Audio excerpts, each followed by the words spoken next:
All right, hi everybody. I'm Chief Meteorologist Carly Smith at KIII in Corpus Christi. And right now though, we're in South Padre Island and we've been talking everything hurricanes. And so we are joined now with one of the hurricane hunters, essentially. It's Lieutenant Colonel Ryan Rickert. Tell us a little bit about your job. Yeah, I mean, we obviously intentionally go into hurricanes in aircraft. We fly at a C-130, WC-130J aircraft, 4 propellers, 4 jet engines, and we intentionally go into hurricanes to collect data for the Hurricane Center. We fly at various altitudes, 10,000 feet and below, and basically do crisscross patterns with the aircraft collecting data, weather information, and we launch weather instruments in the storms to collect other data that the aircraft can't go. And we do that for the Hurricane Center, but also we do the winter storms as well. We fly those very high and we drop weather instruments into those to collect data to make the models more accurate. Yeah, and y'all been doing more and more winter flights as well. That's correct, yeah. It's steadily grown and increased because they see how important it is and how the models are actually getting better and better because of the data. Yeah, more data always tends to lead to better models. Correct, and that's what we want. More accuracy. That's right. Yeah, so talk a little bit about how did you get into this role? Well, I was a little kid and loved the weather like a lot of meteorologists do. And I joined the Air Force in 2002 as a weather officer, meteorology graduate at Penn State, and went into meteorology in the Air Force because the Air Force needs weather. So they need their planes forecasted for, they need to know what they're going to be impacted by. So I did that for 13 years, and then there was just an opening in Hurricane Hunters. A lot of times when we have our weather training at Keesler, and what they do is they send those students over to the Hurricane Hunters because we're at the same base. Yeah. And you do a tour. And I did a tour, and that kind of got me interested in it, realizing what they did.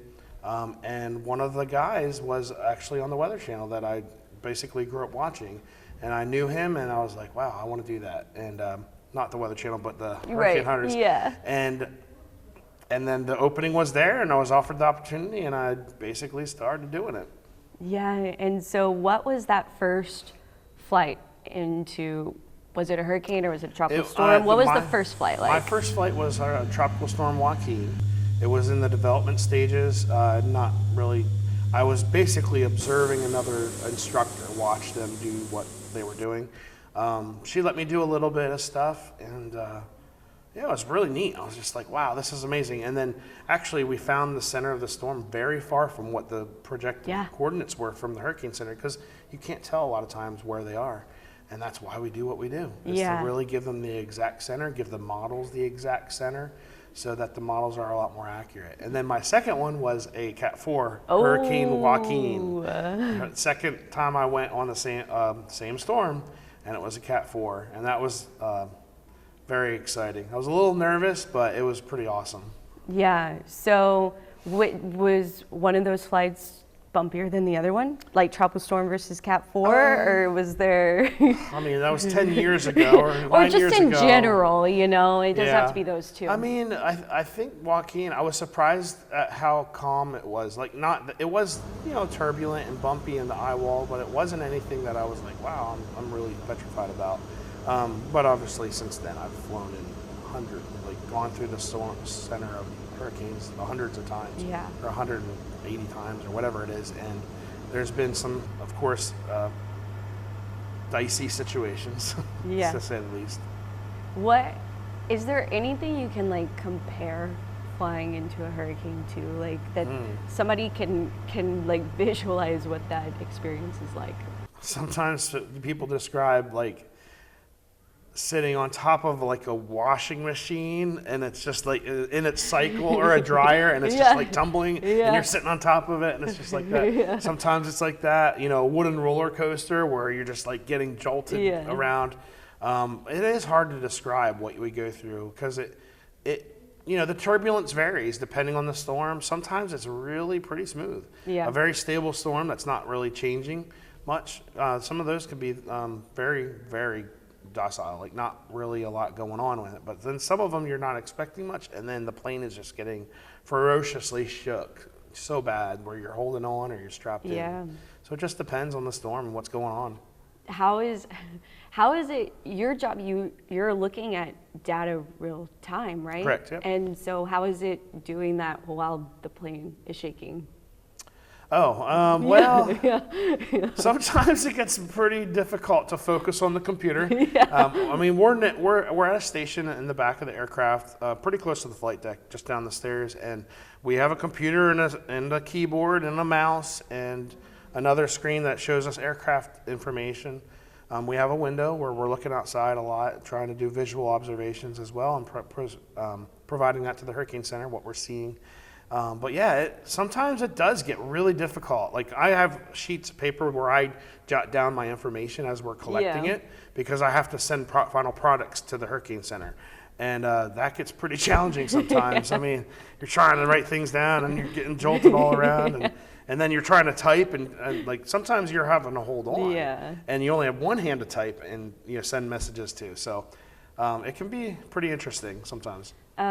What do you think is the coolest thing you've learned while being a hurricane hunter? I would say the coolest thing that I learned would be just how I don't want to overemphasize the word safe, but how you can do that mission in the most safe way. That you can actually fly these aircraft into the most destructive storms on Earth and come away from it safe, 100% of the time. Like we haven't lost an aircraft since the 70s, and that we just keep doing it. I mean, we're just pounding these aircraft, and crews keep doing it.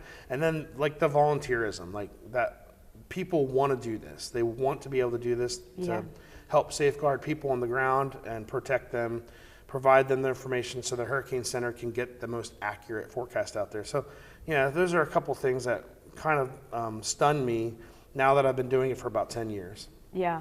How much, training, or did you have to do a different type of training than maybe you might have expected in order to be a hurricane hunter? Yeah, it's actually surprisingly long. So as meteorologists, when we come into that unit, there's no other flying unit that we participate in the military or the Department of Defense. And we have basically, it takes about 2 years as a meteorologist to go through to become fully qualified to be able to be by ourselves with a crew as the only meteorologist on the airplane that we have to go through, because we need to learn how to be on an we need to learn how to be aircrew first. So we're not a liability to the pilots or the navigator and the loadmasters. Then we need to learn a little, step through learning how to be meteorologists on the airplane. So it's about a 2-year process to become fully qualified to be able to go on their aircraft by yourself. I have one more question. Sure. Going back to tropical storms, would you say that that's arguably some of the most important data y'all collect? Because at least on my end, the center of the storm is what you need for the models, right? Sure. And when a storm is super strong, you can see the eye pretty well, right? So it's different. I think are there different focuses, I think is my question, that seem more important in a tropical storm versus, or is it all the same? Well, I mean, from our perspective, we're the observer. So we're being told by the forecasters, the Hurricane Center, what they need us to go do. So from my point of view, I mean, I interact with the hurricane forecasters quite often, and the lead guy and the director of the Hurricane Center I speak to regularly. So from their perspective, I hear them say the earlier the information is getting put into that model that we're collecting, the better the model's going to perform. So and that's I don't know if they've learned that over the last 5 to 10 years, but I think they've started to see that trend. The earlier you get data into a model, in its formative states where it's even not strong at all, or there's not even a circulation, that stuff is very important for those models to latch onto and to predict what it's going to do, where it's going, how strong it's going to be. So from our perspective, it doesn't really change too much what we do, but those missions are slightly different because you don't, like when we're flying tropical storms, there's no eye presentation. You're really following winds. When it's a Cat 3 or 4 or 5, we see the eye just like you can on a nice visible satellite imagery. We see it on our radar. So I'm basically saying, navigator, take us to that eye. Like, I don't need to direct them too much to get to it. But the stronger the storms, I think they're more concerned with the intensity at the time. But the earlier stages, they're more concerned about circulation, where it is, where it isn't, those types of things. So kind of varies based on the mission. That's awesome. Well, thank you so much for your time. I really appreciate it. And I definitely think you have one of the coolest jobs in the world, but for sure in meteorology. All right. Thank you.